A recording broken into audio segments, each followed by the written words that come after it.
ಆಕಾಶವಾಣಿ ಹಾಸನ. ಜೀವನ ಧ್ವನಿ, ಚಂದದ ಜೀವನಕ್ಕೆ ಹಂದರ ಹೆಣೆಯುವ ಮಾರ್ಗದರ್ಶಿ ಕಾರ್ಯಕ್ರಮ. ಕೇಳಿ ಜೀವನ ಧ್ವನಿ. ಸಾವಿನ ಬಗ್ಗೆ ಬಹಳ ಜನ ಹೆದರ್ತೀವಿ, ಯಾರೂ ಸಾಯ್ಲಿಕ್ಕೆ ಇಷ್ಟಪಡೋದಿಲ್ಲ ಅಲ್ವಾ ಚೇತನ್ ಕುಮಾರ್ ಅವರೇ? ಹೌದು, ನೀವು ಹೇಳಿದ ಹಾಗೆ ಸಾವು ಅನ್ನುವಂಥದ್ದು ಪ್ರತಿಯೊಬ್ಬ ಜೀವಿಗೂ ಅದು ನಿಶ್ಚಿತನೇ. ಆದ್ರೆ ಸಾವಿನ ಬಗ್ಗೆ ಮನೆಗಳಲ್ಲಿ ಮಾತಾಡಿದ್ರೆ ಬಿಡ್ತು ಅಂತ ಹೇಳ್ಬಿಡೋದು. ಅಂದ್ರೆ ಸಾವು ಅನ್ನೋದು ಬಿಡ್ತು ಅಂತ ಹೇಳಿದ್ರು ಬಿಡೋದಿಲ್ಲ, ಬಿಡು ಅಂದ್ರೂ ಅದು ನಮ್ಮನ್ನ ಬಿಡೋದೇ ಇಲ್ಲ. ಅದು ಎಲ್ಲರಿಗೂ ನಿಶ್ಚಿತವಾಗಿರುವಂತದ್ದು. ಸಾವಿಗೆ ಇಲ್ಲಿ ತನಕನೂ ಯಾರೂ ಸಹ ಔಷಧಿ ಕಂಡುಹಿಡಿಯಕ್ಕಾಗಿಲ್ಲ. ಮತ್ತೆ ಸಾವಿನಿಂದ ಯಾರು ಏನೇ ಪ್ರಯತ್ನ ಪಟ್ಟರು ತಪ್ಪಿಸ್ಕೊಳ್ಳಿಕ್ಕೂ ಸಾಧ್ಯವಿಲ್ಲ. ಹಾಗೆ ಬೇಗ ಸಾಯ್ಬೇಕು ಅಂತಂದ್ರೂ ಆಗೋದು ಇಲ್ಲ. ಇಷ್ಟೆಲ್ಲಾ ವಿಜ್ಞಾನ ಮುಂದುವರೆದಿದ್ರು ಸಾವು ಅನ್ನೋದು ಹೆಂಗ್ ಬರುತ್ತೆ ಆ ಕಂಡಿಡಿಯಕ್ಕೆ ಯಾರ ಕೈಲೂ ಸಾಧ್ಯ ಆಗಿಲ್ಲ. ಈ ಸಾವಿಗೆ ಏನೆಲ್ಲ ಮಾಡ್ತೀವಿ, ಪ್ರಯತ್ನ ಪಡ್ತೀವಿ, ತಪ್ಪಿಸ್ಕೋಬೇಕು ಅಂತ ಎಷ್ಟೋ ಜನ ಏನೇನೋ ಮಾಡೋರು ಇದಾರೆ. ಅದರಲ್ಲಿ ಬಹಳ ಜನ ಏನೆಲ್ಲ ಪ್ರಯತ್ನ ಪಟ್ರು ತಪ್ಪಿಸ್ಕೊಳ್ಳಿಕ್ಕೆ ಹೆಂಗೆ ಸಾಧ್ಯ ಇಲ್ಲ ಅನ್ನೋದಕ್ಕೆ ಏನೆಲ್ಲ ಪ್ರಯತ್ನ ಮಾಡಿದ್ರು ಮತ್ತೆ ಸಿಕ್ಬೀಳ್ತೀವಿ ಅನ್ನೋದಕ್ಕೆ ಒಂದು ಘಟನೆ. ಹೀಗೆ ಒಬ್ಬ ಇಂಜಿನಿಯರ್ ಒಂದು 25-26 ವರ್ಷ ಜ್ಞಾನಿ ಇದ್ದ. ತಿಂಗಳಿಗೆ 2-3 ಲಕ್ಷಗಳ ಸಂಬಳ ಇತ್ತು.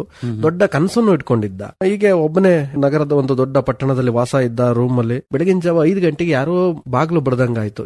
ನೋಡಿದ್ರೆ ಬಾಗ್ಲು ತೆಗೆದ್ರೆ ಯಮರಾಜನೇ ಬಂದಿರ್ತಾನೆ.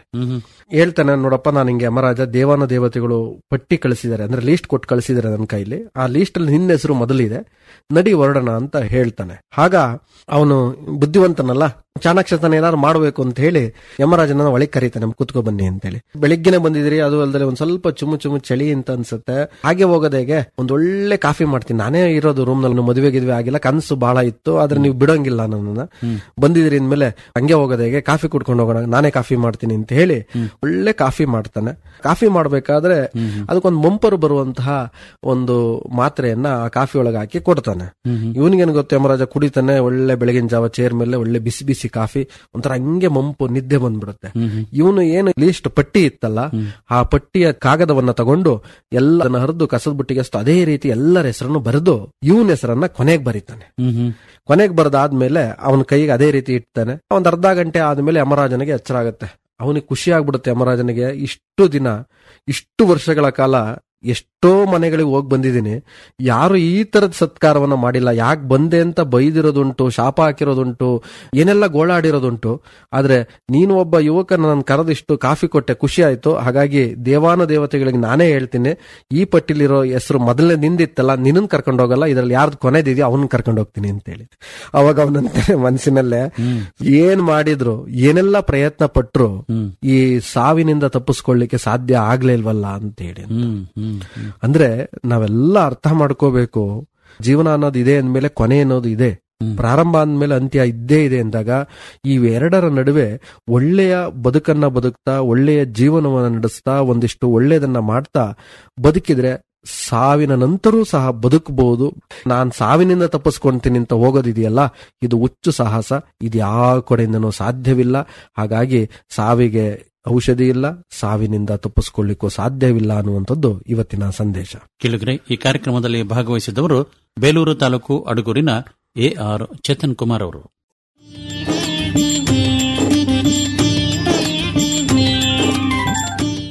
ಆಸೆ ಇರಬೇಕು, ಆದ್ರೆ ದುರಾಸೆ ಇದ್ದಷ್ಟು ಸಮಸ್ಯೆನೆ ಅಲ್ವಾ ಚೇತನ್ ಕುಮಾರ್ ಅವರೇ? ನಿಜ, ನೀವು ಹೇಳುವಂತ ಮಾತು ಪ್ರತಿಯೊಬ್ಬ ಜೀವಿಗೂ, ಮನುಷ್ಯ ಮಾತ್ರ ಅಷ್ಟೇ ಅಲ್ಲ, ಎಲ್ಲಾ ಜೀವಿಗಳಿಗೂ ಆಸೆ ಅನ್ನೋದು ಅದು ಇದ್ದೇ ಇರುತ್ತೆ. ಆದ್ರೆ ಇವೆಲ್ಲ ಜೀವಿಗಳಿಗಿಂತ ಶ್ರೇಷ್ಠನಾಗಿರುವಂತ ಮನುಷ್ಯನಿಗೆ ಎಲ್ಲ ಒಂದು ಕಡೆ ಒಂದೊಂದು ಸಾರಿ ಎಲ್ಲಾ ಜೀವಿಗಳಿಗಿಂತಲೂ ದುರಾಸೆ ಜಾಸ್ತಿ ಇದೆಯೇನೋ ಅಂತ ಅನಿಸ್ತದೆ, ಇರ್ತದೆ. ಅದ್ರಲ್ಲೂ ಇದ್ದಿದ್ರಲ್ಲಿ ಬದುಕ್ತಾ ಇರುವಂತಹ, ಮುಂದೆ ಬದುಕುವಂತವರು ಸಹ ಈ ಭೂಮಿ ಮೇಲೆ ಅನೇಕ ಜನರು ಇದ್ದೇ ಇದ್ದಾರೆ. ಆದ್ರೆ ಆಸೆ ಇರಬೇಕು, ಆದ್ರೆ ದುರಾಸೆಯಿಂದ ಕೈಗೆ ಸಿಕ್ಕಿದ್ದನ್ನ ಅಥವಾ ತಮಗೆ ಸಿಗುವಂತದನ್ನ ಎಷ್ಟೋ ಜನ ಕಳ್ಕೊಂಡಿರೋದನ್ನ ನಾವು ನೋಡ್ತೀವಿ. ನಾನು ಮೊನ್ನೆ ಒಂದು ಚಿಕ್ಕ ಒಂದು ಶಾಲೆಯ ಪಠ್ಯ ಪುಸ್ತಕದ ಒಂದು ಹಿಂದಿನ ಪುಟದಲ್ಲಿ ಇದ್ದಂತಹ ಒಂದು ಕಥೆಯನ್ನ ಓದ್ತಾ ಇದ್ದೆ. ಅದೇ ದುರಾಸೆ ಅನ್ನುವಂಥದ್ದು. ಏನಿತ್ತು ಅದರಲ್ಲಿ, ಎಷ್ಟು ಸಂದೇಶ ಇದೆಯಲ್ಲ ಅಂತ ಅನಿಸ್ತು. ಒಬ್ಬ ರೈತ ಬಾತುಕೋಳಿಯನ್ನ ಸಾಕಿದ್ದ. ಆ ಬಾತುಕೋಳಿ ದಿನನಿತ್ಯ ಒಂದೊಂದು ಚಿನ್ನದ ಮೊಟ್ಟೆಗಳನ್ನ ಇಡ್ತಾ ಇತ್ತು. ಹಾಗೆ ದಿನ ಇಡ್ತಾ ಇತ್ತು, ತಗೊಂತಾ ಇದ್ದ, ಸಂಗ್ರಹ ಮಾಡಿ ಇಟ್ಕೊಂತಾ ಇದ್ದ. ಅವನಿಗೇನ ದುರಾಸೆ ಬಂದ್ಬಿಡ್ತು ಅಂದ್ರೆ, ದಿನನಿತ್ಯ 24 ಗಂಟೆ ಕಾಯೋದ್ರ ಬದಲು ಅದ್ರೊಳಗೆ 100 ಮೊಟ್ಟೆಗಳಿರ್ಬೇಕು, ಆ ಬಾತುಕೋಳಿನೇ ಕುಯ್ದು ಬಿಟ್ಟು ಅದ್ರೊಳಗಿರುವಂತ ಒಂದೇ ಸಾರಿ ತಗೋಬಿಡೋಣ ಅಂತ ಹೇಳಿ ದುರಾಸೆಯಿಂದ ಆ ಬಾತುಕೋಳಿನ ತಂದು ಕುಯ್ದು ಹೊಟ್ಟೆ ಸೀಳ್ ನೋಡ್ತಾನೆ. ಅದರಲ್ಲಿ ಒಂದೇ ಮೊಟ್ಟೆ ಇರುತ್ತೆ. ಆಗ ಅವನಿಗೆ ಅನಿಸ್ತದೆ ಎಂಥ ತಪ್ಪು ಮಾಡ್ಬಿಟ್ನಲ್ಲ, ದಿನ ಒಂದೊಂದೇ ಇಟ್ಟು ಸಂಗ್ರಹ ಮಾಡ್ಕೊಂಡಿದ್ರು ಬೇಕಾದಷ್ಟು ಆಗೋದು, ನಾನು ಇದ್ರಲ್ಲಿ 100 ಇರಬೇಕು, ಒಂದೇ ಸಾರಿ ನಾನು ಏನಾದ್ರು ಆಗ್ಬೇಕು ಅಂತ ದುರಾಸೆ ಪಟ್ಟು ಅಂತ ಚಿನ್ನದ ಮೊಟ್ಟೆ ಇಡುವಂತ ಬಾತುಕೋಳಿಯನ್ನ ಕೈಯಾರೆ ಕೊಂದುಬಿಟ್ನಲ್ಲ ಅಂತ ಅನಿಸ್ತದೆ. ಅಷ್ಟೊತ್ತಿಗೆ ಕಾಲ ಮಿಂಚಿ ಹೋಗಿತ್ತು. ನೋಡಿ, ಪರವಾಗಿಲ್ಲ, ಚೆನ್ನಾಗಿತ್ತು, ಅದು ಇಡ್ತಾ ಇತ್ತು, ದಿನ ಸಂಗ್ರಹ ಆಗ್ತಾ ಇತ್ತು.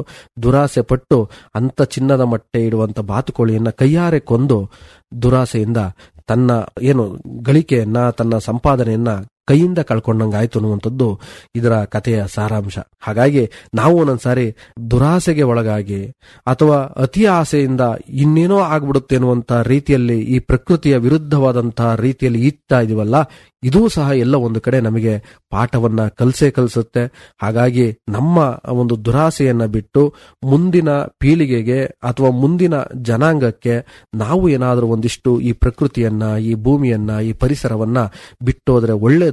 ದುರಾಸೆ ಪಟ್ರೆ ಅದೇನ್ ಕಲಿಸುತ್ತೋ ಅದನ್ನ ಕಲಿಸುತ್ತೆ ಅನ್ನುವಂಥದ್ದು ಇದರ ಸಂದೇಶ. ನಿಜ, ಆಸೆ ಇರಬೇಕು, ಆದರೆ ಅತಿ ಆಸೆ ಒಳ್ಳೆದಲ್ಲ ಅಂತ ಅನ್ಕೊಂಡು ಈ ಕಾರ್ಯಕ್ರಮದಲ್ಲಿ ತಾವು ಹೇಳಿದ್ರೆ, ನಿದರ್ಶನವನ್ನು ಕೊಟ್ರಿ. ತಮಗೆ ಧನ್ಯವಾದಗಳು. ನಮಸ್ಕಾರ. ನಮಸ್ಕಾರ. ಕೇಳುಗರೆ, ಕಾರ್ಯಕ್ರಮದಲ್ಲಿ ಭಾಗವಹಿಸಿದ್ದವರು ಬೇಲೂರು ತಾಲೂಕು ಅಡಗೂರಿನ AR ಚೇತನ್ ಕುಮಾರ್ ಅವರು.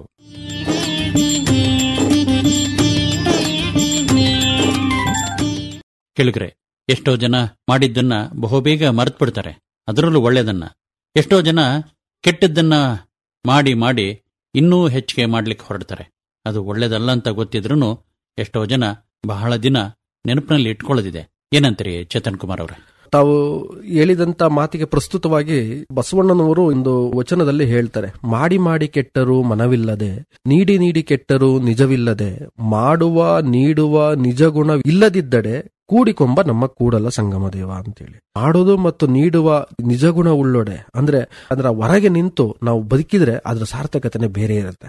ಒಬ್ಬ ಸಿರಿವಂತನಿಗೆ ಒಂದು ಕನಸು ಬೀಳುತ್ತೆ, ಒಂದು ಶಿವನ ದೇವಾಲಯವನ್ನ ನಿರ್ಮಾಣ ಮಾಡಬೇಕು ಅಂತೇಳಿ. ಆಯ್ತು, ಹಣ ಇರುತ್ತೆ, ಒಂದಿಷ್ಟು ಆ ಊರಿನವ್ರನ್ನೆಲ್ಲರನ್ನು ಜನಗಳಿಗೆಲ್ಲ ಈ ವಿಚಾರವನ್ನ, ಒಂದು ದೇವಸ್ಥಾನ ಮಾಡೋಣ, ಕಟ್ಟೋಣ, ನನ್ನ ಹತ್ರ ಎಲ್ಲ ಇದೆ, ನಾನು ಮಾಡ್ತೀನಿ, ನೀವು ಒಂದಿಷ್ಟು ಬಂದು ಕಲ್ಲಿಡೋದು, ನೀರ್ ತಂದ್ಕೊಡೋದು, ಸಿಮೆಂಟ್ ತಂದ್ಕೊಡೋದು ಮಾಡಿ ಕಟ್ಬಿಡೋಣ ಅಂತ ಹೇಳಿ, ಎಲ್ಲೂ ಇರಬಾರ್ದು ಆ ತರದ ಒಂದು ದೇವಸ್ಥಾನವನ್ನ ಕಟ್ಟಬೇಕು ಅಂತ ಹೇಳಿ ನಿರ್ಧಾರ ಆಗತ್ತೆ. ಏನೇನ್ ಸಹಕಾರ ಬೇಕು ದೇವಸ್ಥಾನಕ್ಕೆಲ್ಲ ಆಗತ್ತೆ, ದೇವಸ್ಥಾನ ನಿರ್ಮಾಣ ಆಗತ್ತೆ. ಒಂದು ದಿನ ದೊಡ್ಡ ಕಾರ್ಯಕ್ರಮನೂ ಏರ್ಪಾಡಾಗತ್ತೆ. ಆ ರಾಜ್ಯದ ಮುಖ್ಯಮಂತ್ರಿಗಳೇ ಬಂದು ಆ ದೇವಸ್ಥಾನದ ಉದ್ಘಾಟನೆಯನ್ನು ನೆರವೇರಿಸ್ತಾರೆ.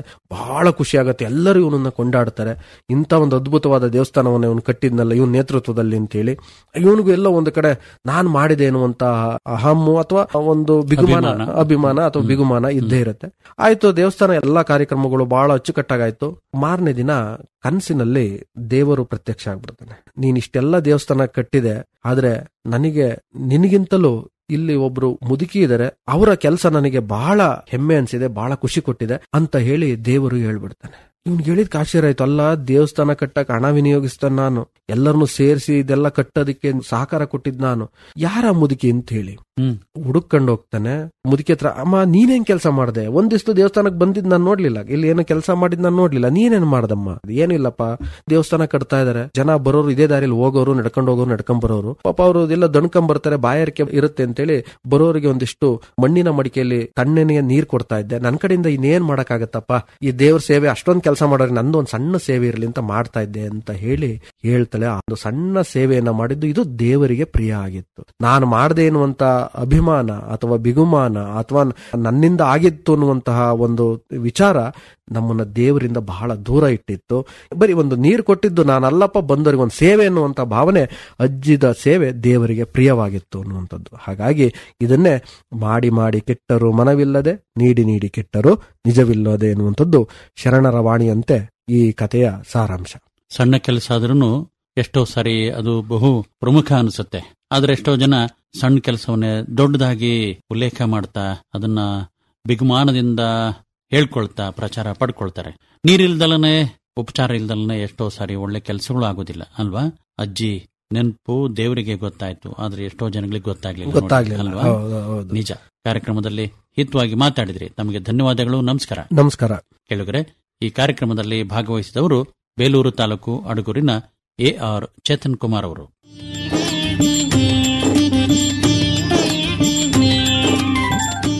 ನಮ್ಮ ಮಾತುಗಳು ನಮ್ಮ ವ್ಯಕ್ತಿತ್ವವನ್ನ ಹೇಳ್ತವೆ ಅನ್ನೋದನ್ನ ಎಷ್ಟೋ ಜನ ಮಾತಾಡೋದಿದೆ. ನಾವು ಹೇಗಿದ್ದೀವಿ ಅನ್ನೋದನ್ನ ನೋಡ್ಬೇಕಾದ್ರೆ ನಮ್ಮ ಮಾತುಗಳನ್ನ ತಿಳ್ಕೊಳ್ಬೇಕಂತ ಅನ್ಕೊಂಡು ಹೇಳೋದಿದೆ ಅಲ್ವಾ? ಮಾತಿಗೆ ಎಂತ ಶಕ್ತಿ ಇದೆ ಅನ್ನೋದ್ರ ಬಗ್ಗೆ ನಾವು ಇಂದಿನ ಅನೇಕ ಸಂಚಿಕೆಗಳಲ್ಲಿ ನಾವು ಕೇಳಿದೀವಿ. ಅದೇ ಮಾತುಗಳು ಅವರ ವ್ಯಕ್ತಿತ್ವವನ್ನ, ಅವರ ಸ್ಥಾನವನ್ನ, ಅವರ ಹುದ್ದೆಯನ್ನ ನಿರ್ಧಾರ ಮಾಡ್ತವೆ ಅನ್ನೋದು ಸಹ ಬಹಳ ಜನಕ್ಕೆ ಗೊತ್ತಿರಲಿಕ್ಕಿಲ್ಲ ಅಂತ ಅನಿಸ್ತದೆ. ನಾನು ಇತ್ತೀಚೆಗೆ ಒಂದು ವಿಚಾರವನ್ನ ಕೇಳುವ ಸಂದರ್ಭದಲ್ಲಿ ಈ ಕಥೆಯನ್ನ ಕೇಳ್ಕೊಂಡೆ. ಎಷ್ಟು ಖುಷಿ ಅನಿಸ್ತು ಅಂದ್ರೆ, ಹೌದಲ್ವಾ, ಎಷ್ಟು ಅದ್ಭುತವಾಗಿ ಅವರ ಮಾತು ಅವರ ಸ್ಥಾನವನ್ನ, ಅವರ ಸ್ಥಿತಿಯನ್ನ ಹೇಳ್ತದಲ್ಲ ಅಂತ ಹೇಳಿ. ಅಂತ ಹೀಗೆ ನಡು ರಸ್ತೆಯಲ್ಲಿ ಪಾಪ ಒಬ್ಬ ಕಣ್ಣು ಕಾಣದೇ ಇರುವಂತಹ ವ್ಯಕ್ತಿ ಕೂತಿರ್ತಾನೆ. ಪಾಪ ಅವನಿಗೆ ಗೊತ್ತಿಲ್ಲ ಇದು ನಡು ರಸ್ತೆ ಅಂತೇಳಿ. ರಸ್ತೆಯಲ್ಲಿ ಹೋಗುವಂತ ಒಬ್ಬ ದಾರಿ ಹೋಗ ಏನ್ ಅನ್ಬಿಡ್ತಾನೆ, ಏನ್ ಗೊತ್ತಾಗಲ್ಲವನಯ್ಯ ನಿನಗೆ, ಈ ದಾರಿ ಮಧ್ಯೆ ಕೂತಿದೆಯಲ್ಲ ಅಂತ ಹೇಳಿ ಒಂದು ಮಾತನ್ನ ಹೇಳಿ ಹೋಗ್ತಾನೆ. ಮತ್ತಿನ್ನೊಬ್ಬ ಬರ್ತಾನೆ, ಅಲ್ಲ ಕಣಯ್ಯ, ನಿನಗೆ ಒಂದ್ ಚೂರಾರು ಗೊತ್ತಾಗತ್ತಾ, ಏನಾದ್ರು ಪ್ರಾಣಗಿಣ ಹೋದ್ರೆ, ಯಾವ್ದಾದ್ರು ವಾಹನಗಳು ಬಂದು ಅಥವಾ ಏನಾದ್ರು ಬೇರೆ ಇತರೆ ಯಾರು ಬಂದು ಗುದ್ದಿದ್ರೆ ಏನ್ ಮಾಡ್ತೀಯ, ನಿನಗೆ ಸ್ವಲ್ಪ ಸೈಡಿಗೆ ಕೂತ್ಕೊಳಕ್ಕಾಗಲ್ವಾ ಅಥವಾ ಪಕ್ಕಕ್ಕೆ ಸರಿಯಕ್ಕಾಗಲ್ವಾ ಅಂತ ಹೇಳಿ ಹೋಗ್ತಾನೆ. ಇನ್ನೊಬ್ಬ ವ್ಯಕ್ತಿ ಇನ್ನೊಂದ್ ಸ್ವಲ್ಪ ಹೊತ್ತಿನಲ್ಲಿ ಬರ್ತಾನೆ. ಅವನಂತಾನೆ, ಏನಪ್ಪಾ ನೀನು ಇಲ್ಲಿ ನಡು ರಸ್ತೆಯಲ್ಲಿ ಕುತ್ಕೊಳಕ್ಕಾಗತ್ತಾ, ಬಾಯಿಲಿ ಆ ಕಡೆ ಕುತ್ಕೋಬಾ, ಇಲ್ಲಿ ಕುತ್ಕೊಂಡ್ರೆ ಇನ್ನೊಬ್ಬರಿಗೂ ತೊಂದ್ರೆ ನಿನಗೂ ತೊಂದರೆ ಆಗತ್ತೆ, ಬಾಯಿಲಿ ಅಂತ ಹೇಳಿ ಅವನನ್ನ ಕೈ ಹಿಡಿದು ಎತ್ತಿ ಪಕ್ಕಕ್ಕೆ ಕೂರಿಸ್ತಾನೆ. ಈ ಸನ್ನಿವೇಶವನ್ನ, ಈ ಘಟನೆಯನ್ನ ದೂರದಿಂದ ಒಬ್ಬ ವ್ಯಕ್ತಿ ಗಮನಿಸ್ತಾ ಇರ್ತಾನೆ. ನಂತರ ಆ ವ್ಯಕ್ತಿ ಹತ್ರ ಬರ್ತಾನೆ. ಇಲ್ಲಿ 3 ಜನ ಬಂದೋದ್ರಲ್ಲ, ಅವ್ರು ಯಾರ್ಯಾರು ಅಂತ ನಿನಗೆ ಗೊತ್ತಾಯ್ತಾ ಅಂತ ಕೇಳ್ತಾನೆ. ಹೌದು, ಅವ್ರು ಯಾರ್ಯಾರು ಅಂತ ಗೊತ್ತಾಯ್ತು ಅಂತ ಹೇಳ್ತಾನೆ. ಅವನಿಗೆ ಇನ್ನೂ ಕುತೂಹಲ ಆಗತ್ತೆ. ಅಲ್ಲ, ಹೆಂಗ್ ಗೊತ್ತಾಯ್ತು ನಿನಗೆ ನೋಡಿದ್ರೆ ಕಣ್ ಕಾಣೋದಿಲ್ಲ, ಅವ್ರು ಯಾರ್ಯಾರು ಅಂತ ಹೆಂಗ್ ಹೇಳ್ತೀಯ? ಹಂಗಾರೆ ಮೊದಲನೇ ಯಾರು ಹೇಳು ನೋಡೋಣ, ಮೊದಲು ಬಂದಂತ ವ್ಯಕ್ತಿ ಯಾರು? ಅವನು ಒಬ್ಬ ಸಾಮಾನ್ಯ ಸೈನಿಕ. ಅದೇಂಗ್ ಗೊತ್ತಾಯ್ತು ನಿನಗೆ ಸೈನಿಕ ಅಂತ ಹೇಳಿ ಅಂತ. ಅವನ ಮಾತು, ಅವನು ನನ್ನ ಜೊತೆ ಮಾತಾಡಿದ ರೀತಿ ನೋಡಿದ್ರೆ ಇವನು ಒಬ್ಬ ಸೈನಿಕ ಅನ್ನೋ ರೀತಿ ಅವನ ವರ್ತನೆ ಇತ್ತು, ಅದಕ್ಕಾಗಿ, ಅಥವಾ ಒಬ್ಬ ಗುಮಾಸ್ತ ಅನ್ನೋ ರೀತಿ ಇತ್ತು, ಹಾಗಾಗಿ ಅವನ ಮಾತು ಆತರ ಇತ್ತು. ಅದರದಿಂದ ಅವನು ಒಬ್ಬ ಗುಮಾಸ್ತ ಅಥವಾ ಒಬ್ಬ ಸೈನಿಕ ಅಂತ ಗೊತ್ತಾಯ್ತು. ಎರಡನೇ ಯಾರು ಗೊತ್ತಾಯ್ತಾ? ಅವನು ಒಂದ್ ಸ್ವಲ್ಪ ಅವನಿಗಿಂತ ಉನ್ನತ ಹುದ್ದೆಯಲ್ಲಿ ಇದ್ದಂತ ಒಬ್ಬ ಮಂತ್ರಿ ಅಂತ ಗೊತ್ತಾಯ್ತು. ಹೇಗೆ ಅವನ ಮಾತಾಡಿದ ರೀತಿ, ಆ ಸ್ಥಾನಕ್ಕೆ ಏನಿತ್ತು, ಆ ಹುದ್ದೆಗೆ ಏನಿತ್ತು, ಆ ರೀತಿ ಅವನು ಮಾತಾಡದ. ಮೂರನೇ ಬಂದಂತನು ಒಬ್ಬ ಒಳ್ಳೆಯ ಮನಸ್ಸುಳ್ಳಂತಹ ಒಬ್ಬ ಸುಭಿಕ್ಷವಾದಂತ ವ್ಯಕ್ತಿ ಮತ್ತು ಒಬ್ಬ ಈ ರಾಜ್ಯದ ರಾಜ ಅಂತ ಅನಿಸ್ತದೆ. ಅದೇ ಗೊತ್ತಾಯ್ತು. ಯಾಕೆಂದ್ರೆ ಆ ರಾಜನ ಆ ಮಾಧುರ್ಯತೆ, ಅವನು ತೋರಿಸಿದಂತ ಪ್ರೀತಿ, ಅವನು ಹೇಳಿದಂತ ಮಾತು, ಈ ವ್ಯಕ್ತಿ ರಾಜನೇ ಇರಬಹುದು ಅಂತ ಅನಿಸ್ತು. ಹಾಗಾಗಿ ಅವರು ಆಡಿದಂತ ರೀತಿಯನ್ನು ನೋಡಿದಾಗ ಇವರ ಸ್ಥಾನಗಳು ನನಗೆ ತಿಳಿಯಿತು ಅಂತ ಅನ್ನುವಂತ ಮಾತನ್ನ ಒಬ್ಬ ಕಣ್ಣು ಕಾಣದೇ ಇರುವಂತಹ ವ್ಯಕ್ತಿ ಅವರ ಮಾತಿನ ಮೇಲೆ ಅವರ ಸ್ಥಾನವನ್ನ ಅವನು ನಿರ್ಧಾರ ಮಾಡಿದ್ದ. ಹಾಗೆ ಇದು ಒಂದು ಕಾಲ್ಪನಿಕ ಘಟನೆ ಅಥವಾ ನೈಜ ಘಟನೆ ಇರಬಹುದು, ನಾವು ಯಾವ ರೀತಿ ಭಾವಿಸ್ಕೊಂತೀವೋ ಗೊತ್ತಿಲ್ಲ. ಆದ್ರೆ ನಮ್ಮ ಮಾತುಗಳು ನಮ್ಮ ಸ್ಥಾನವನ್ನ ಕೆಳಕ್ಕೂ ತರಬಹುದು, ಮೇಲಕ್ಕೂ ಎತ್ತಬಹುದು. ಅದಕ್ಕೆ ಅಯ್ಯ ಎಂದಡೆ ಸ್ವರ್ಗ, ಎಲವೋ ಎಂದಡೆ ನರಕ ಅಂತ ಬಸವಣ್ಣವರು ಅವಾಗ್ಲೇ. ಹಾಗಾಗಿ ಮಾತಿಗೆ ಅಂತ ಮಾಧುರ್ಯತೆ ಇದೆ, ಶಕ್ತಿ ಇದೆ. ಮಾತನ್ನ ಯಾವ ಮಟ್ಟಕ್ಕಾರು ನಮ್ಮ ವ್ಯಕ್ತಿತ್ವವನ್ನು ತೆಗೆದುಕೊಂಡು ಹೋಗುತ್ತೆ ಅನ್ನೋದಕ್ಕೆ ಇದೊಂದು ಘಟನೆ ನಮ್ಗೆಲ್ಲರಿಗೂ ಮಾರ್ಗದರ್ಶನ ಆಗುತ್ತೆ. ನಿಜ, ಮಾತು ಕೇಳಬೇಕಾದ್ರೆ ನೋಡ್ಲೇಬೇಕಂತೇನಿಲ್ಲ, ಕಿವಿ ಚುರುಕಾಗಿದ್ರೆ ಸಾಕು, ಅದು ಮನಸ್ಸಿಗೆ ಹೋಗಿ ನಮ್ಮ ವ್ಯಕ್ತಿತ್ವ ಏನಂತ ತಿಳಿಸ್ಬಿಡುತ್ತೆ. ತಾವು ಅನೇಕರಿಗೆ ಮಾರ್ಗದರ್ಶನ ಮಾಡುವ ಮಾತುಗಳನ್ನ ಈ ಕಾರ್ಯಕ್ರಮದಲ್ಲಿ ಆಡಿದ್ರಿ. ತಮಗೆ ಧನ್ಯವಾದಗಳು. ನಮಸ್ಕಾರ. ನಮಸ್ಕಾರ. ಕೇಳಿದ್ರೆ ಇಲ್ಲಿವರೆಗೂ ಮಾತಾಡಿದವರು ಬೇಲೂರು ತಾಲೂಕು ಅಡಗೂರಿನ AR ಚೇತನ್ ಕುಮಾರ್ ಅವರು.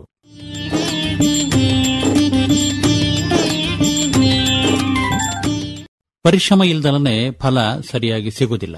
ಎಷ್ಟೋ ಜನ ಬಹಳ ಚೆನ್ನಾಗಿ ಬೆಳೆದಿದ್ದಾರಂದ್ರೆ ಅದರ ಹಿಂದೆ ಅವರ ಅಗಾಧವಾದ ಪರಿಶ್ರಮನೂ ಇರುತ್ತೆ.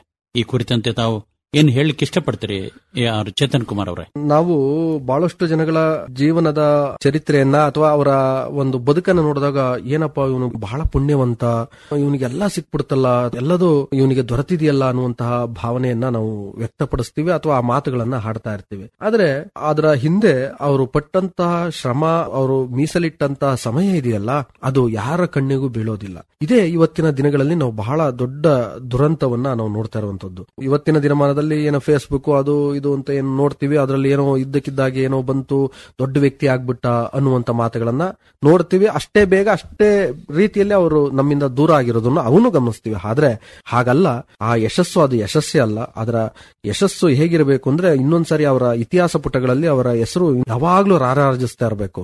ಆ ರಾರಾಜಿಸೋದಿಕ್ಕೆ ಹಿಂದಿರುವ ಪರಿಶ್ರಮ ಇದೆಯಲ್ಲ, ಹಿಂದಿರುವ ಅವರ ಶಕ್ತಿ ಇದೆಯಲ್ಲ, ಅಭೂತಪೂರ್ವವಾಗಿರುತ್ತೆ. ಯಾಕೆಂದ್ರೆ ಈ ಜೀವನ ಧ್ವನಿಯ ಮೂಲಕ ನನಗೊಂದು ಸಿಕ್ಕಿದ್ದು ಲಾಭ ಅಂತಂದ್ರೆ, ಇನ್ನೊಂದಿಷ್ಟು ಹೊಸ ವಿಚಾರಗಳನ್ನ ಅಧ್ಯಯನ ಮಾಡ್ಲಿಕ್ಕೆ ನನಗೊಂದು ಅವಕಾಶ ಸಿಕ್ತು. ಯಾಕೆ ಅಂತಂದ್ರೆ, ನಾನು ಏನೇ ಹೇಳಿದ್ರು ಮತ್ತೆ ಹಿಂದಿಂದ ಹೇಳಕ್ಕಾಗಲ್ಲ, ಮತ್ತೆ ಇನ್ನೇನಾದ್ರೂ ಒಂದು ಹೊಸದನ್ನ ಹೇಳಬೇಕು ಅಂದಾಗ ನಾನೇನಾದ್ರೂ ತಡ್ಕಾಡ್ಬೇಕಾಗತ್ತೆ. ಹಾಗೆ ತಡ್ಕಾಡುವಂತ ಸಂದರ್ಭದಲ್ಲಿ ಉಸೇನ್ ಬೋಲ್ಟ್ ಬಗ್ಗೆ ತಿಳ್ಕೊಂತಾ ಇದ್ದೆ. ಕೇವಲ 9 ಸೆಕೆಂಡ್ಗಳಲ್ಲಿ ಗುರಿಯನ್ನ ಮುಟ್ಟಿ ಒಲಿಂಪಿಕ್ ನಲ್ಲಿ ಚಿನ್ನದ ಪದಕವನ್ನ ಗೆದ್ದಂತ ವ್ಯಕ್ತಿ ಬಗ್ಗೆ ಎಲ್ಲರಿಗೂ ಆಶ್ಚರ್ಯ ಆಗುತ್ತೆ.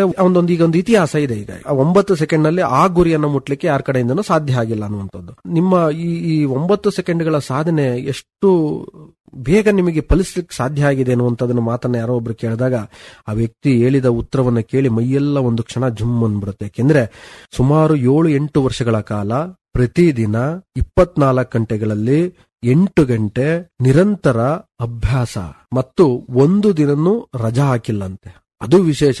7-8 ವರ್ಷಗಳಲ್ಲಿ ಅವನಿಗೂ ಸಮಸ್ಯೆಗಳು ಬಂದಿರಬಹುದು, ಮಳೆ ಬಂದಿರಬಹುದು, ಚಳಿ ಆಗಿರಬಹುದು, ಬೇಸಿಗೆ ಇರಬಹುದು, ಎಲ್ಲಾ ತರದ್ದು ಇರಬಹುದು ವಾತಾವರಣದಲ್ಲಿ, ಅಥವಾ ಅವನ ಬದುಕಿನಲ್ಲಿ ಅನೇಕ ಏರುಪೇರುಗಳು ಆಗಿರಬಹುದು. ಅಂತ ಏರುಪೇರುಗಳಲ್ಲೂ ಮೆಟ್ಟಿ ನಿಂತು ಒಂದು ದಿನನೂ ರಜಾ ಹಾಕದೆ 8 ಗಂಟೆಗಳ ಕಾಲ ಪ್ರತಿನಿತ್ಯ ಅಭ್ಯಾಸದಿಂದ ಈ 9 ಸೆಕೆಂಡ್ಗಳ ಗುರಿಯನ್ನ ತಲುಪಲಿಕ್ಕೆ ಅಥವಾ ಚಿನ್ನದ ಪದಕವನ್ನು ಒಲಿಂಪಿಕ್ ನಲ್ಲಿ ಗೆಲ್ಲಲಿಕ್ಕೆ ಸಾಧ್ಯ ಆಗಿದ್ದು ಅನ್ನುವಂತ ಮಾತನ್ನ ಹೇಳ್ತಾನೆ ಅಂತಂದ್ರೆ ನಾವ್ ಅರ್ಥ ಮಾಡ್ಕೋಬೇಕು. ನಾವ್ ಯಾಕೆ ಎಲ್ಲೆಲ್ಲೋ ಅರ್ಧಕ್ಕೆ ನಮ್ಮ ಏನು ಕೆಲಸಗಳು ಅಥವಾ ನಮ್ಮ ಗುರಿಗಳು ಎಲ್ಲೋ ತಪ್ತಾ ಇದಾವೆ ಅಥವಾ ಅದನ್ನ ತಲುಪಲಿಕ್ಕೆ ಆಗ್ಲಿಲ್ಲ ಅಂದ್ರೆ ಎಲ್ಲೋ ನೆಪಗಳಿಗೆ ನಾವು ವಿಶ್ರಮಿಸಿ ಅಥವಾ ವಿರಾಮವನ್ನು ಕೊಟ್ಟು ಇರೋದೇ ನಮ್ಮ ಸಾಧನೆಗೆ ಅಡ್ಡಗಾಲಾಗಿರಬಹುದು. ಹಾಗಾಗಿ ನಿರಂತರ ಪರಿಶ್ರಮ, ನಿರಂತರವಾದಂತಹ ಸಾಧನೆ ಮಾಡಿದ್ರೆ ಉಸೇನ್ ಬೋಲ್ಟ್ ರೀತಿನೂ ನಾವು ಏನಾದ್ರು ನಮ್ಮದೇ ಆದ ಕ್ಷೇತ್ರದಲ್ಲಿ ಸಾಧಿಸಬಹುದು ಅನ್ನೋದಕ್ಕೆ ಇದೊಂದು ನಿದರ್ಶನ. ನಿಜ, ಸತತವಾದ ಪರಿಶ್ರಮ ಖಂಡಿತವಾಗಿಯೂ ಫಲ ಕೊಡುತ್ತೆ ಅಂತ ಅನ್ಕೊಂಡು ನಿಮ್ಮ ಮಾತುಗಳು ವ್ಯಕ್ತವಾದವು. ಕಾರ್ಯಕ್ರಮದಲ್ಲಿ ಭಾಗವಹಿಸಿದ್ದಕ್ಕೆ ಧನ್ಯವಾದಗಳು. ನಮಸ್ಕಾರ. ನಮಸ್ಕಾರ. ಕೇಳುಗರೆ, ಇಲ್ಲಿವರೆಗೂ ವಿಚಾರಗಳನ್ನ ತಿಳಿಸಿದವರು ಬೇಲೂರು ತಾಲೂಕು ಅಡಗೂರಿನ AR ಚೇತನ್ ಕುಮಾರ್ ಅವರು.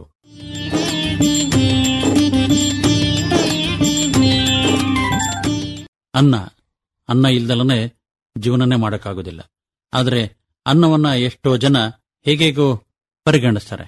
ಈ ಕುರಿತಂತೆ ತಾವು ಏನ್ ಹೇಳಲಿಕ್ಕೆ ಇಷ್ಟಪಡ್ತೀರಿ AR ಚೇತನ್ ಕುಮಾರ್ ಅವರೇ? ಅನ್ನದ ಬಗ್ಗೆ ಅದು ನಮಗೊಂದು ದೇಹಕ್ಕೆ ಚೈತನ್ಯವನ್ನ, ಶಕ್ತಿಯನ್ನ, ಒಂದಿಷ್ಟು ನಾವು ಮಾಡುವ ಕೆಲಸಕ್ಕೆ ಬೇಕಾದಂತಹ ಅದ್ಭುತವಾದಂತಹ ರೂಪವನ್ನ ಕೊಡುವಂತದ್ದು ಇರೋದೇ ಅನ್ನದಲ್ಲಿ ಅಂತೇಳಿ. ಅಂತಹ ಅನ್ನವನ್ನ ಇವತ್ತು ಎಲ್ಲ ಒಂದು ಕಡೆ ನಾವು ಒಂದಿಷ್ಟು ತಿನ್ನುವ ಸಂದರ್ಭದಲ್ಲಿ ವ್ಯರ್ಥ ಮಾಡ್ತಾ ಇದೀವೇನೋ ಅಥವಾ ಅನ್ನದ ಬಗ್ಗೆ ನಿರ್ಲಕ್ಷ್ಯ ವಹಿಸಿದಿವೇನೋ ಅನ್ನುವಂತ ಭಾವನೆ ನಮ್ಮಲ್ಲಿದೆ. ಇದ್ರ ಬಗ್ಗೆ ಬಹಳಷ್ಟು ನಾವು ಕೇಳ್ತಾ ಇರ್ತೀವಿ, ಮತ್ತೆ ಅದನ್ನ ಮರೆತು ಬಿಡ್ತೀವಿ, ಮತ್ತೆ ಅದೇ ತಪ್ಪುಗಳನ್ನ ನಾವು ನಿರಂತರ ಮಾಡ್ತಾ ಇರ್ತೀವಿ. ಈ ಅನ್ನ ಬೆಳಿಲಿಕ್ಕೆ ಬೇಕಾದಂತ ನೀರು, ಈ ಅನ್ನ ಬೆಳಿಲಿಕ್ಕೆ ಬೇಕಾದಂತ ಗಾಳಿ, ಸಮಯ, ರೈತನ ಶ್ರಮ ಎಲ್ಲವನ್ನೂ ಅರ್ಥ ಮಾಡ್ಕೋಬೇಕಾಗತ್ತೆ. ಆ ಅರ್ಥ ಆಗದಲ್ಲೇ ಇದ್ದಿದ್ದಕ್ಕೆ ನಾವು ಇಷ್ಟೆಲ್ಲ ವ್ಯರ್ಥವನ್ನ ಮಾಡ್ತಾ ಇದೀವೇನೋ ಅಂತ ಅನಿಸ್ತದೆ. 12ನೇ ಶತಮಾನದಲ್ಲಿ ಆಗಿರುವಂತಹ ಜೇಡರ ದಾಸಿಮಯ್ಯ ಅಂತ ಒಬ್ಬ ಶರಣರು ಬಸವಣ್ಣನವರ ಪೂರ್ವದಲ್ಲೇ ಇದ್ದಂತವ್ರು ಅಂತ ಹೇಳ್ತಾರೆ. ಅವರು ದಿನಾ ಪ್ರಸಾದ ಮಾಡಬೇಕಾದ್ರೆ 1 ಲೋಟ ನೀರು, 1 ಚೂಪಾದ ಕಡ್ಡಿಯನ್ನ ತಮ್ಮ ಊಟದ ಪಕ್ಕ ಇಟ್ಕೊಂಡಿದ್ರಂತೆ. ಅವರ ಶ್ರೀಮತಿ ಅಂದ್ರೆ ಅವರ ಹೆಂಡತಿ ದುಗ್ಗಳೆ ಅಂತೇಳಿ ದಿನ ಆ ಗಂಡನಿಗೆ ಪ್ರಸಾದವನ್ನ ಬಡಿಸ್ತಾ ಇದ್ರು. ಹೀಗೆ ವರ್ಷಾನುಕಾಲ ಕಳಿತು. ಆ ಹೆಂಡತಿಗೆ ಕುತೂಹಲ ತಡೆಯಕ್ಕಾಗ್ಲಿಲ್ಲ. ಜೇಡರ ದಾಸಿಮಯ್ಯನವರನ್ನ ಕೇಳ್ತಾರೆ, ಅಲ್ಲ ಇಷ್ಟು ದಿನ ನೋಡಿದೆ, ಆ ನೀರ್ ಇಟ್ಕೊಂಡಿದ್ರಿ, 1 ಚೂಪಾದ ಕಡ್ಡಿ ಇಟ್ಕೊಂಡಿದ್ರಿ, ಅದ್ ಏನಕ್ಕೆ ಅಂತ ಇಟ್ಕೊಂಡಿದ್ರಿ ನನಗೂ ಗೊತ್ತಾಗ್ಲಿಲ್ಲ. ಆಗ ಆ ಜೇಡರ ದಾಸಿಮಯ್ಯನವರು ಕೊಟ್ಟಂತ ಉತ್ತರ ಹೇಗಿತ್ತು, ಅನ್ನಕ್ಕೆ ಎಷ್ಟು ಬೆಲೆ ಕೊಡ್ತಾ ಇದ್ರು ಅನ್ನುವಂಥದ್ದು ಈ ಘಟನೆ ಮೂಲಕ ನಮಗೂ ನಿಮಗೂ ಅರ್ಥ ಆಗ್ತದೆ. ಆಗ ಅವ್ರು ಹೇಳ್ತಾರೆ, ಏನಿಲ್ಲಮ್ಮ, ನಾನು ನೀರು ಮತ್ತು 1 ಚೂಪಾದ ಕಡ್ಡಿ ಹೇಗೆ ಇಟ್ಕೊಂಡಿದ್ದೆ ಅಂದ್ರೆ, ನೀನು ಬಡಿಸುವ ಸಂದರ್ಭದಲ್ಲಿ ಅನ್ನ ಏನಾರು ಕೆಳಗೆ ಬಿದ್ರೆ ಅದನ್ನ ಚುಚ್ಕೊಂಡು ನೀರಲ್ಲಿ ಎದ್ಕೊಂಡು ಮತ್ತೆ ಅದನ್ನ ನಾನು ಸೇವನೆ ಮಾಡಬೇಕು ಅಂತ ಇಟ್ಕೊಂಡಿದ್ದೆ. ಆದ್ರೆ ನೀನು 1 ದಿನ ಅನ್ನ ಚೆಲ್ಲಿಲ್ಲ, ನಾನು 1 ದಿನ ಆ ಕಡ್ಡಿಯನ್ನ ನೀರನ್ನ ಬಳಸಲೇ ಇಲ್ಲ. ಅನ್ನಕ್ಕೆ ಕೊಟ್ಟ ಅಗಾಧವಾದ ಬೆಲೆ ನೋಡಿ ಹೇಗಿದೆ ಅಂತ. ಎಂಥ ಸತಿ ಪತಿ, ಎಂಥ ಜೀವನ, ಎಂಥ ಘಟನೆ. ನಿಜವಾಗ್ಲೂ ನಮಗೂ ನಿಮಗೂ ಅರ್ಥ ಆಗಬೇಕು. ಇವತ್ತು ನಾವು ಬಡಿಸೋ ರೀತಿ ಅಥವಾ ನಾವು ಸ್ವೀಕರಿಸುವ ರೀತಿ ಏನಿದೆ, ಹೇಗಿದೀವಿ ಅನ್ನೋದನ್ನ ಇಂತಹ ಸತಿಪತಿಗಳನ್ನ, ಇಂತಹ ಶರಣರನ್ನ ನೋಡಿದಾಗ ನಮಗೆಲ್ಲರಿಗೂ ಅರ್ಥ ಆಗತ್ತೆ. ಅಂತ ಬದಲಾವಣೆಗಳನ್ನ ನಾವು ನೀವು ಮಾಡ್ಕೊಳ್ಳೋಣ. ಈ ಮೂಲಕ ಅನ್ನಕ್ಕೆ ದೇವರ ಸ್ಥಾನವನ್ನ ನಾವೆಲ್ಲ ಕೊಡೋಣ. ಕಾರ್ಯಕ್ರಮದಲ್ಲಿ ಭಾಗವಹಿಸಿ ಮಾತಾಡಿದವರು ಶತ್ರುಗಳೇ ಬೇಲೂರು ತಾಲೂಕು ಅಡಗೂರಿನ AR ಚೇತನ್ ಕುಮಾರ್ ಅವರು.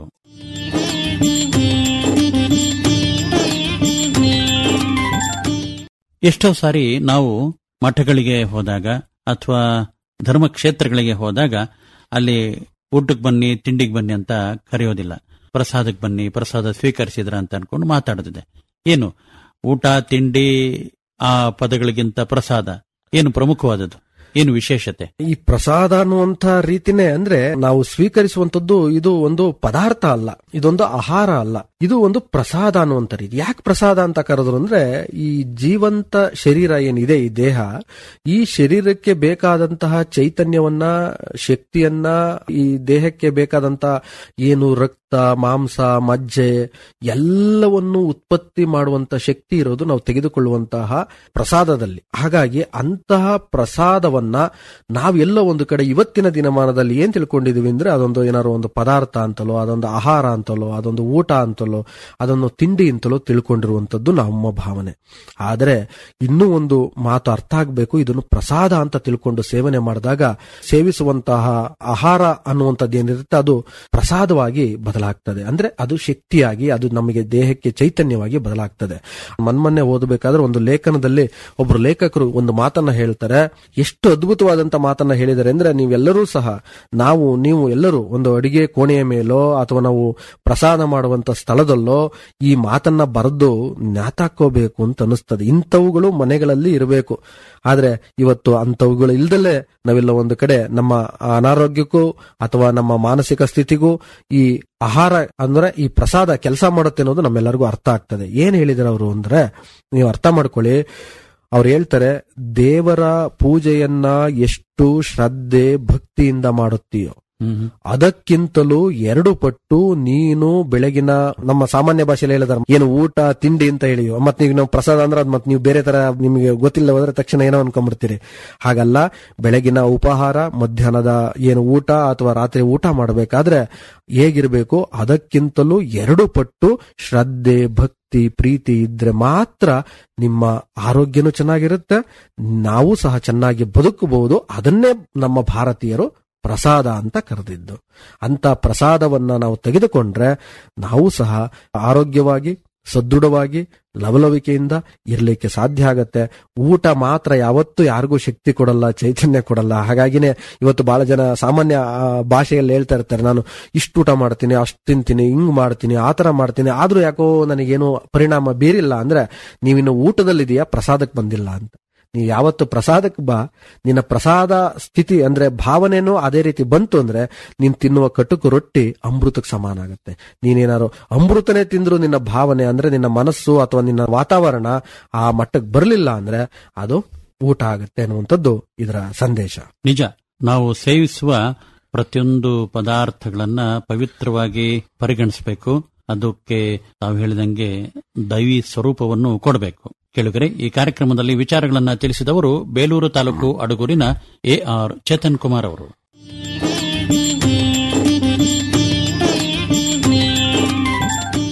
ದೇಹವೇ ದೇಗುಲ ಅಂತ ಕರೆದ್ರು.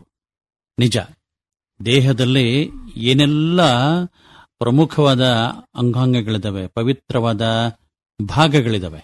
ದೇಹದ ಬಗ್ಗೆ ಏನು ಹೇಳಲಿಕ್ಕೆ ಇಷ್ಟಪಡ್ತೀರಿ AR ಚೇತನ್ ಕುಮಾರ್ ಅವರೇ?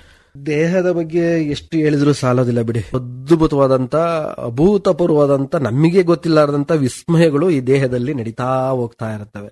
ಏಕೆಂದ್ರೆ ಹೆಂಗಾಗುತ್ತೋ ಗೊತ್ತಿಲ್ಲ. ನಾವು ಏನೆಲ್ಲ ಸುಮ್ನೆ ಒಂದು ನಾವು ತಿನ್ನುವಂತ ಆಹಾರ ಅದು ರಕ್ತವಾಗುತ್ತಲ್ಲ, ಹೆಂಗಾಗುತ್ತೆ ಆ ತರದ್ ಏನಾದ್ರು ಒಳಗಡೆ ಒಂದು ಹೊಸ ಮಿಷಿನ್ ಇಟ್ಟಿದಾರ ಅಂತ ಅನಿಸ್ತದೆ. ನಾವು ಸೇವಿಸುವ ಆಹಾರನೇ ರಕ್ತವಾಗುತ್ತಲ್ಲ, ಕೆಂಪುಗಾಗತ್ತೆ, ಏನೆಲ್ಲ ಆಗ್ತಾ ಹೋಗುತ್ತೆ ದೇಹದಲ್ಲಿ. ವಿಸ್ಮಯಗಳು ಇದೆ. ಇಂಥ ದೇಹ ಅನ್ನುವಂತ ಏನಿದೆ, ಆ ದೇಗುಲ ಅಂತ ಏನಿದೆ ಹೇಳಿದರೆ, ಇಂಥ ದೇಹ ಅನ್ನುವಂಥದ್ದಕ್ಕೆ 5 ಜನ ಡ್ರೈವರ್ಗಳಿದ್ದಾರೆ. ಅದು ದೊಡ್ಡ ವಿಶೇಷ. ಒಂದು ವಾಹನಕ್ಕೆ ಒಬ್ಬರೇ ಡ್ರೈವರ್ ಇದ್ದೇ ಇಷ್ಟೆಲ್ಲ ಅಪಘಾತಗಳು ಏನೆಲ್ಲ ಆಗ್ತಾ ಇದಾವೆ ನೋಡ್ತಾ ಇರ್ತೀರಿ.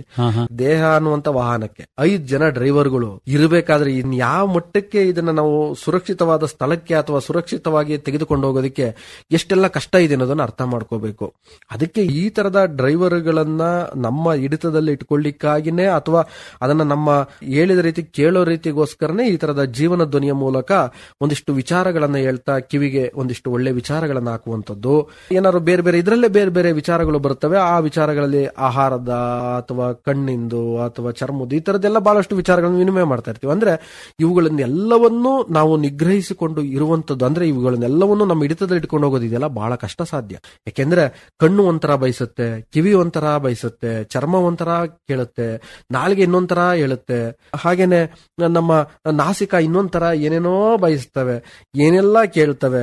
ಆದ್ರೆ ಅವುಗಳನ್ನೆಲ್ಲವನ್ನು ಕಂಟ್ರೋಲ್ ಇಟ್ಕೊಂಡು ಅವುಗಳಿಗೆ ಈ ಒಂದಿಷ್ಟು ನಮ್ಮ ಹಿಡಿತಕ್ಕೆ ತಗೊಂಡು ಹೋಗೋದಿದೆಯಲ್ಲ, ಕಷ್ಟ ಸಾಧ್ಯ. ಅದಕ್ಕಾಗಿನೇ ಸುಮ್ನೆ ಹೇಳಿಲ್ಲ ಈ ದೇಹ ಅಂದ್ರೆ ದೇಗುಲ ಅಂತೇಳಿ. ಅಂತ ಒಂದು ಶಕ್ತಿ ಇರುವಂತ ಈ ಪಂಚೇಂದ್ರಿಯಗಳನ್ನ, ಇವುಗಳನ್ನ ಸರಿಯಾದ ರೀತಿ ಬಳಸ್ಕೊಂಡಿದ್ದೇ ಆದ್ರೆ ಈ ಅದ್ಭುತವಾದಂತ ವಾಹನವನ್ನ ನಾವು ದೇವರು ಕೊಟ್ಟಂತ ಸರಿಯಾದ ರೀತಿ ಅಂದ್ರೆ ವಯಸ್ಸು ಅಥವಾ ಆರೋಗ್ಯವನ್ನ ಸದ್ಬಳಕೆ ಮಾಡಿಕೊಂಡು ಉತ್ತಮವಾದ ಜೀವನವನ್ನ ನಡೆಸಲಿಕ್ಕೆ ಈ 5 ಜನ ಡ್ರೈವರ್ಗಳನ್ನ ಬಹಳ ಮಿತ ರೀತಿಯಲ್ಲಿ ಉಪಯೋಗಿಸ್ಕೋಬೇಕು ಅನ್ನುವಂಥದ್ದು. ಅಂದ್ರೆ ಅರ್ಥ ಎಲ್ಲವೂ ಚೆನ್ನಾಗಿದ್ದಾಗ, ಎಲ್ಲವೂ ಸರಿ ಇದ್ದಾಗ, ಅಂದ್ರೆ ಅರ್ಥ ಬಸವಣ್ಣನವರು ಹೇಳಿದಂಗೆ ನೆರೆ ಕೆನ್ನೆಗೆ ತೆರೆಗಲ್ಲಕ್ಕೆ ಶರೀರ ಗೂಡು ಹೋಗದ ಮುನ್ನ, ಹಲ್ಲು ಹೋಗಿ ಬೆನ್ನು ಬಾಗಿ ಅನ್ಯರಿಗೆ ಹಂಗಾಗದ ಮುನ್ನ, ಕಾಲ ಮೇಲೆ ಕೈಯನ್ನೂರಿ ಕೋಲು ಹಿಡಿಯದ ಮುನ್ನ, ಮುಪ್ಪಿಂದೊಪ್ಪಳಿಯದ ಮುನ್ನ, ಮೃತ್ಯು ಮುಟ್ಟದ ಮುನ್ನ ಪೂಜಿಸು ನಮ್ಮ ಕೂಡಲ ಸಂಗಮ ದೇವನ ಅಂತ ಹೇಳ್ತಾರಲ್ಲ. ಇವೆಲ್ಲವೂ ಚರ್ಮ ಸುಕ್ಕಾಗಿ, ಕಣ್ಮಂಜಾಗಿ, ಕಿವಿ ಕೇಳದಂಗಾಗಿ, ನಾಲಿಗೆ ತನ್ನ ರುಚಿಯ ಸ್ವಾದವನ್ನ ಕಳ್ಕೊಂಡ್ಮೇಲೆ, ಮೂಗಿನ ವಾಸನೆ ಸರಿಯಾಗಿ ಗೊತ್ತಿಲ್ಲದ ಸಂದರ್ಭದಲ್ಲಿ ಏನೆಲ್ಲ ಮಾಡಕ್ ಹೋದ್ರೆ ಆಗೋದಿಲ್ಲ. ಎಲ್ಲವೂ ಚೆನ್ನಾಗಿದ್ದಾಗ ಹಿಡಿತದಲ್ಲಿ ಇಟ್ಕೊಂಡು ಹೋದ್ರೆ ಖಂಡಿತ ಅದ್ಭುತವಾದಂತ ಈ ವಾಹನವನ್ನ ದೇವರು ಕೊಟ್ಟ ರೀತಿ, ಅವನ ಕೊಟ್ಟಂತ ಆಯಸ್ಸಿರ್ಬೋದು ಅಥವಾ ಅವನ ಕೊಟ್ಟಂತ ಆರೋಗ್ಯವನ್ನ ಚೆನ್ನಾಗಿ ಕಾಪಾಡಿಕೊಂಡು ಹೋಗ್ಬೋದು ಅನ್ನುವಂಥದ್ದು ಇದರ ಸಂದೇಶ. ನಿಜ, ದೇಹವನ್ನ ಅಗ್ರಗಣ್ಯವಾಗಿ ನಾವು ಪರಿಗಣಿಸಿ ಅದನ್ನ ಎಷ್ಟು ಚೆನ್ನಾಗಿ ಕಾಪಾಡ್ತೀವೋ ಅಷ್ಟು ಒಳ್ಳೆಯದು. ಕೇಳುಗರೆ, ಇಲ್ಲಿವರೆಗೂ ಮಾತಾಡಿದವರು ಬೇಲೂರು ತಾಲೂಕು ಅಡಗೂರಿನ AR ಚೇತನ್ ಕುಮಾರ್ ಅವರು.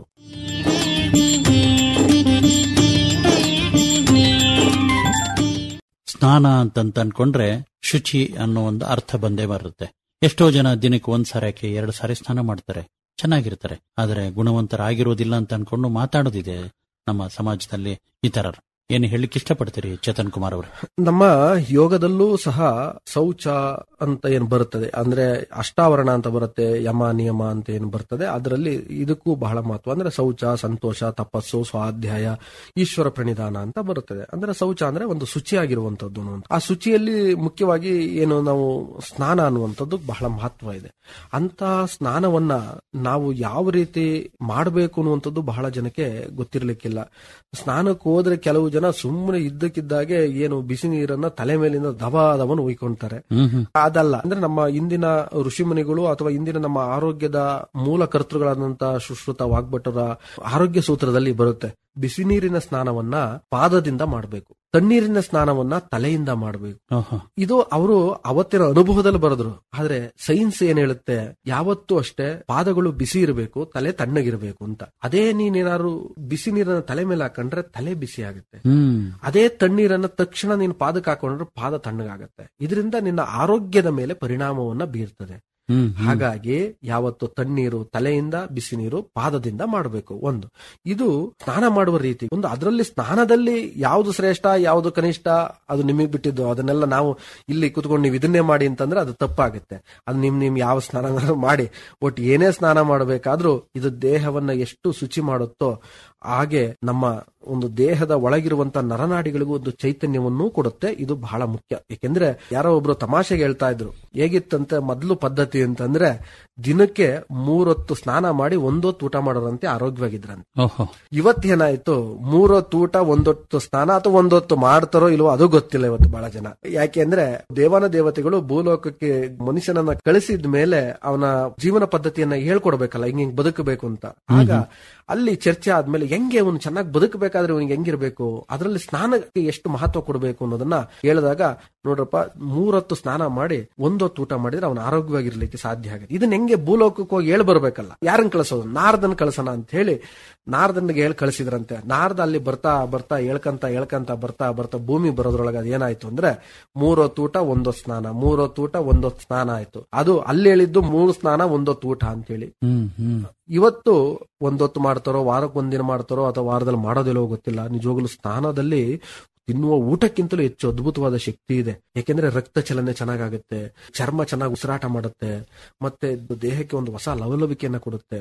ಹಾಗಾಗಿ ಸ್ನಾನ ಅನ್ನುವಂಥದ್ದು ದಿನಕ್ಕೆ ಸಮಯ ಸಿಕ್ಕರೆ ಅದ್ ಮತ್ತೆ ಸ್ನಾನ ಅಂದ್ರೆ ಒಂದು 10 ಬಕೆಟ್ ಸ್ನಾನ ಮಾಡೋದು ಅಂತಲ್ಲ, ಮತ್ತೆ ಹಂಗ್ ಬೇರೆ ಅನ್ಕೊಂಡ್ರಿ. ಯಾಕಂದ್ರೆ ಇವತ್ತು ಬೇಸಿಗೆ ಕಾಲ ಅಥವಾ ನೀರಿನ ಕೊರತೆ ಇವೆಲ್ಲ ಇರ್ತದೆ. ಆಯಾ ಸ್ಥಿತಿ ನೋಡ್ಕೊಂಡು ಒಂದಿಷ್ಟು ಒಟ್ಟು ಮೈ ಮೇಲೆ ಮೈ ನೆನೆಯೋ ರೀತಿ ಸ್ನಾನ ಅಂತ ಹೇಳಿ. ಮತ್ತೆ ಸ್ನಾನ ಮಾಡ್ತೀನಿ ದಿನ ಯಾವಾಗ್ಲೂ ಸೋಪ್ ಹಚ್ಕೊಂಡೆ ಮತ್ತಿನ್ನೇನು ಹಚ್ಕೊಂಡೆ ಅಂತಲ್ಲ, ಸುಮ್ಮನೆ ನೀರು ಮೈ ಮೇಲೆ ಬೀಳುವಂತದ್ದು ಒಳ್ಳೇದು. ಹಾಗಾಗಿ ಸ್ನಾನಕ್ಕೆ ಬಹಳ ಶ್ರೇಷ್ಠ. ಅದೇ ನೀವು ಸ್ನಾನ ಮಾಡಿ ನಿಮ್ ಮುಂದೆ ಏನೇ ಕೆಲಸ ಮಾಡಿ, ಏನೇ ನೀವು ಊಟ ಮಾಡಿ ಅಂದ್ರೆ ಪ್ರಸಾದ ಮಾಡಿ, ಅದಕ್ಕೆ ಏನೋ ಒಂದು ದೇಹಕ್ಕೆ ಒಂದು ಹೊಸ ಶಕ್ತಿ ಚೈತನ್ಯವನ್ನ ತಂದ್ಕೊಡುತ್ತೆ. ಮತ್ತೆ ಸ್ನಾನ ಮಾಡೋದ್ರ ಮೂಲಕ ನಮ್ಮ ಆಯಸ್ಸು ಸಹ ಹೆಚ್ಚಾಗುತ್ತೆ. ಅದು ಸೈನ್ಸ್ ಪ್ರಕಾರ ಬೇರೆ ರೀತಿ ಇದೆ, ಆದ್ರೆ ಸ್ನಾನಕ್ಕೆ ಬಹಳ ಶ್ರೇಷ್ಠ ಸ್ಥಾನವನ್ನ ಭಾರತೀಯರು ಕೊಟ್ಟಿದ್ದಾರೆ. ಅದಕ್ಕಾಗಿ ಸ್ನಾನವನ್ನ ಮಾಡ್ತಾ ಇರಿ, ಚೆನ್ನಾಗಿರಿ, ಆರೋಗ್ಯವಾಗಿರಿ. ಕೇಳಿದ್ರೆ ಇಲ್ಲಿವರೆಗೂ ಮಾತಾಡಿದವರು ಬೇಲೂರು ತಾಲೂಕು ಅಡಗೂರಿನ AR ಚೇತನ್ ಕುಮಾರ್ ಅವರು.